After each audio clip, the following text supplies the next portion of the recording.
And you were also president. Oh, yes, I was president of the Junior League. Yeah, that was a very good year. The daisy was my visual theme because, you know, in life and in nature and in organizations, sometimes we go through cycles where it's not easy, it's hard. We have topics that maybe are controversial or projects where not everybody's on board. But I use the daisy as a symbol because it's a hardy perennial. No matter what happens with the weather or the winter, that daisy springs back and it brings back beauty and hope. Oh, well, there was one project in particular called the First Witness Child Abuse Resource Center.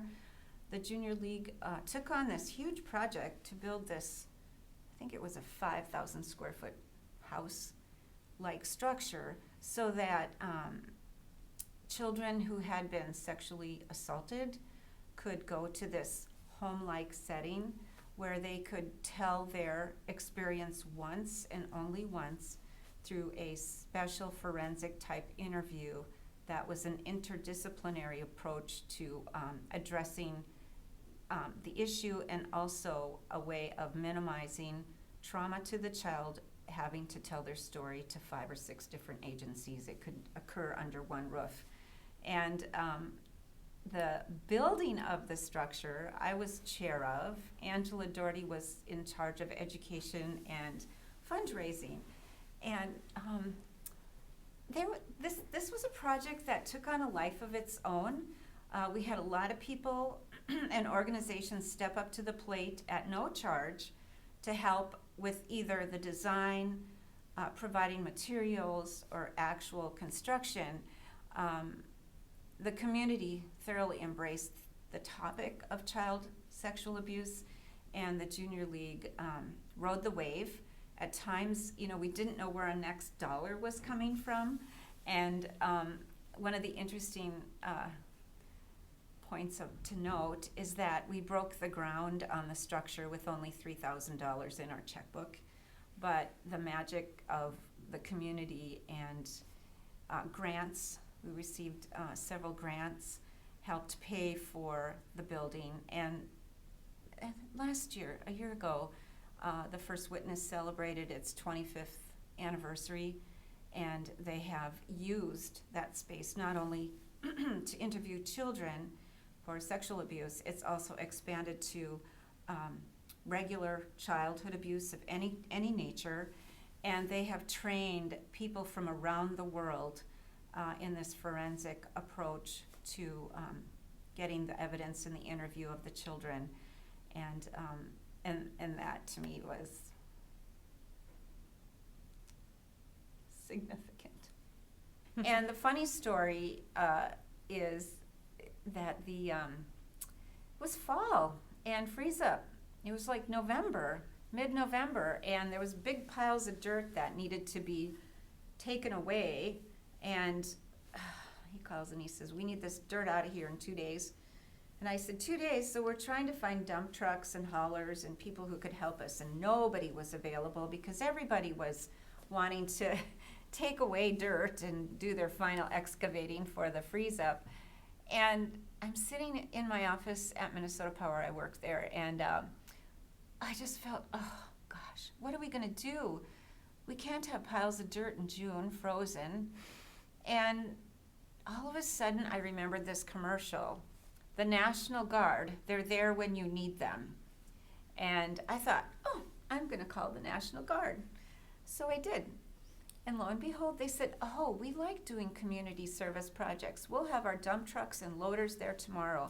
Because there were times on the project, I mean, it was very challenging, and I kept in my mind the one person who would go there, who would get help. And I kept that as my focus for when I got, you know, kind of tired and thinking, oh gosh, are we gonna be able to finish this thing? And you know, the challenges were great, but they seemed to come almost daily. And so I kept thinking of that one person who would get the help they need and go on and be productive. And that's what really kept me going. So I know that after your leadership in the Junior League of Duluth, you went on to serve in a number of capacities at the association level. Can you share some of how that happened and what those experiences were like for you? Yeah, well, and then finally, my dream was to serve on the board of directors, and that occurred in 2005 to 2008. That was a three-year gig, and I loved it. It was so gratifying, and to connect with that energy, that groundswell of energy of passionate women who care about their communities, who are doing unbelievable projects that were so positive in their communities and beyond, and just the power of that energy, that commitment, that caring, that get her done. We're going to take this on and we're going to get her done. Was so inspiring. I remember at the end of the day of some of these meetings that I attended, I'd go to my hotel room and I just get tears in my eyes. I was so grateful to have had this experience that day, because it was so empowering, and quite frankly, it was magical. And I just couldn't believe that, I grew up in northern Minnesota, that, someone who grew up in the woods north of Virginia, Minnesota, could actually be serving at an international level. So there was a real heartfelt connection, and proud to represent our league. And our league is known as Renegades. And I really like that, because, we were taking on projects that a lot of leagues wouldn't necessarily take on. And I like that spirit. I think change doesn't happen unless you step out of the lines of the box. And our league was known for doing that. Especially when you talk to them about, the Playfront Park and how many volunteers we needed, and the First Witness. And we were talking and presenting programs about bullying before bullying became as prevalent as it is today. We were always ahead of the curve taking on those types of issues. So I'm really proud of our league for that. At a personal level, there was an element of confidence development that occurred throughout my projects, and just even when I wasn't necessarily actively involved in anything in any given year, there was the ability to make friends, and friends that you could count on. You could pick up the phone and say, hey, I need a sounding board, tell me what you think. From my perspective, one of the roles that you haven't spoken about is a role that I have had you in, and that's the role of mentor. And I think that one of the things that I appreciate a great deal about this organization, about you, is how you do reach out to people, and how you do share the things that you've learned, and support us along our journey as well. Well, thank you. And I know it's not on that piece of paper, but it feels like it's an important part of what you have done for this organization. Well, it's giving back and wanting people to be successful and to reach their potential is like, the little charcoal coal that, burns in my soul, because we all are put on this planet to do something significant. And sometimes people just need the nudge, or they need the extra words of advice, or the listening ear. Sometimes you don't have to say anything, you just listen.